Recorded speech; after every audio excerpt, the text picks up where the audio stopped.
Why is the Middle East always a powder keg of the world? When war, oil, and geopolitics intertwine. If we look at the world map over the past half-century, there is one region that seems to constantly appear in war headlines: the Middle East. From the Israel-Palestine conflict and the Iran-Iraq war to prolonged crises lasting decades, this region is often referred to by a familiar name: the powder keg of the world. But the key question is, why is the Middle East so persistently unstable? Is it simply about religion or conflicts between regional states?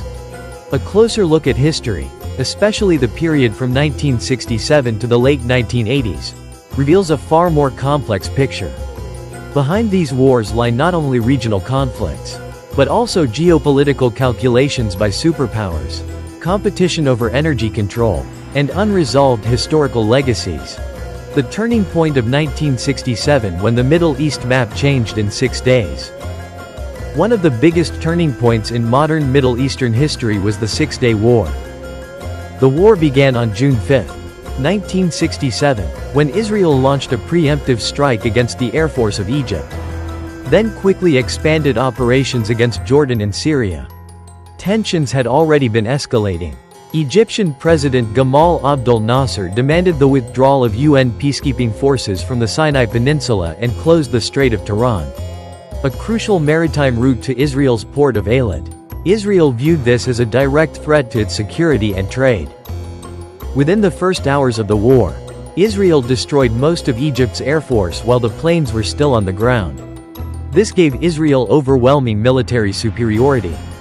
In just 6 days, Israel captured several strategic territories: the Sinai Peninsula and Gaza Strip from Egypt, the West Bank and East Jerusalem from Jordan, the Golan Heights from Syria.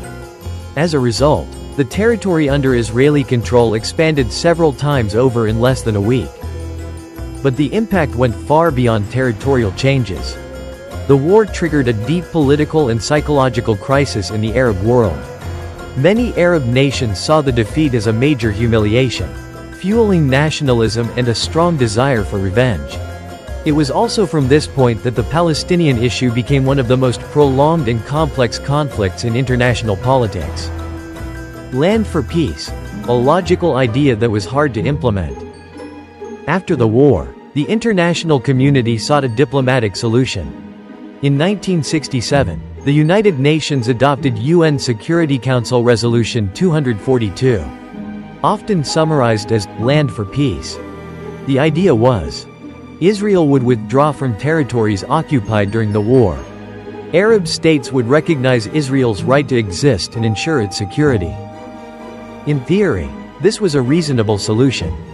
In practice, however, the resolution was legally ambiguous.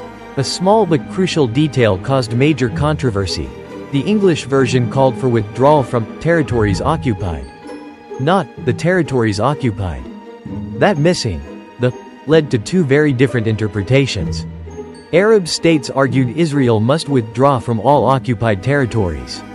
Israel argued it only needed to withdraw from some, depending on security arrangements.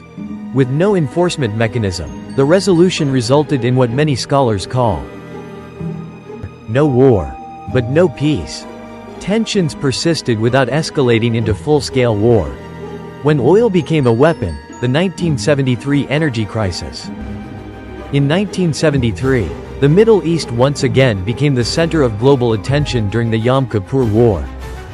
Egypt and Syria launched a surprise attack on Israel during Yom Kippur, the holiest day in Judaism. Their goal was not only to reclaim lost territory, but also to break the regional military balance and force major powers back to the negotiating table. Initially, Egyptian forces made significant gains by crossing the Suez Canal and advancing into Sinai. However, Israel soon counterattacked, and the war reached a stalemate. What shocked the world even more was the reaction of Arab oil-exporting countries. The Organization of the Petroleum Exporting Countries, OPEC, decided to cut production and impose an oil embargo on countries supporting Israel, particularly the United States. As a result, global oil prices surged from about $3 to nearly $12 per barrel in a short time. This became known as the 1973 oil crisis, the first major energy shock of the modern global economy. In many Western countries, people lined up at gas stations. Governments introduced energy-saving measures such as speed limits and reduced industrial activity. From a geopolitical perspective, this event made one thing clear. Oil could be used as a strategic weapon. When the U.S. became a mediator in the Middle East. After the oil shock, U.S. strategy in the Middle East shifted significantly. Instead of only providing military support to Israel, Washington began acting as a mediator between Israel and Arab states. This effort culminated in the Camp David Accords, brokered by U.S. President Jimmy Carter. The agreement led to the Egypt-Israel peace treaty between Egyptian President Anwar Sadat and Israeli Prime Minister Menachem Begin. This was the first time an Arab country signed peace with Israel. Strategically, this was a major development. Egypt was the most populous and militarily powerful Arab state. Its peace with Israel effectively weakened the Arab military coalition against Israel.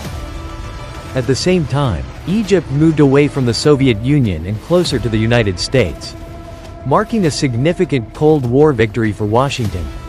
The Iran-Iraq War, an 8-year war with no winner. While the 1970s revolved around Arab-Israeli conflict, the 1980s saw an even more devastating war, the Iran-Iraq War. The conflict began in 1980 when Iraq, led by Saddam Hussein, invaded Iran. On the surface, the cause was a territorial dispute over the Shatt al-Arab waterway. But deeper down, Iraq feared the spread of the Iranian Revolution, which brought Ruhollah Khomeini to power and established an Islamic State. Saddam worried this revolutionary ideology could spread into Iraq and incite its Shiite population. The war quickly became a brutal war of attrition. Both sides used trench warfare, artillery bombardments, and even chemical weapons. Hundreds of thousands of soldiers and civilians were killed. Notably, major powers adopted a strategy of preventing either side from achieving total victory during the Cold War. The result? A war lasting 8 years, costing hundreds of billions of dollars and killing over 500,000 people, yet leaving borders largely unchanged. Why is the Middle East so unstable? Looking back at the period from 1967 to the late 1980s, several overlapping factors explain why the Middle East remains a global hotspot. First is its strategic geographic location. The region sits at the crossroads of Asia, Europe, and Africa and controls key trade routes like the Suez Canal and the Strait of Hormuz. Disruption in any of these can severely impact global trade. Second is its vast energy resources. The Middle East holds a large share of the world's oil and gas reserves, making it a focal point of great power competition. Third are unresolved historical conflicts, territorial disputes, the Palestinian refugee issue, and sectarian divisions between Sunni and Shia communities. When all these factors combine with external intervention by major powers, the region remains in a state of prolonged instability. Speech balloon. Perhaps the most thought-provoking conclusion is this. Many wars in the Middle East are not just regional conflicts. They are also part of broader global power struggles. On a larger chessboard, countries in the region sometimes become pieces in the geopolitical games of superpowers. And the developments from 1967 to 1988 laid the foundation for many of the crises we still see in the news today.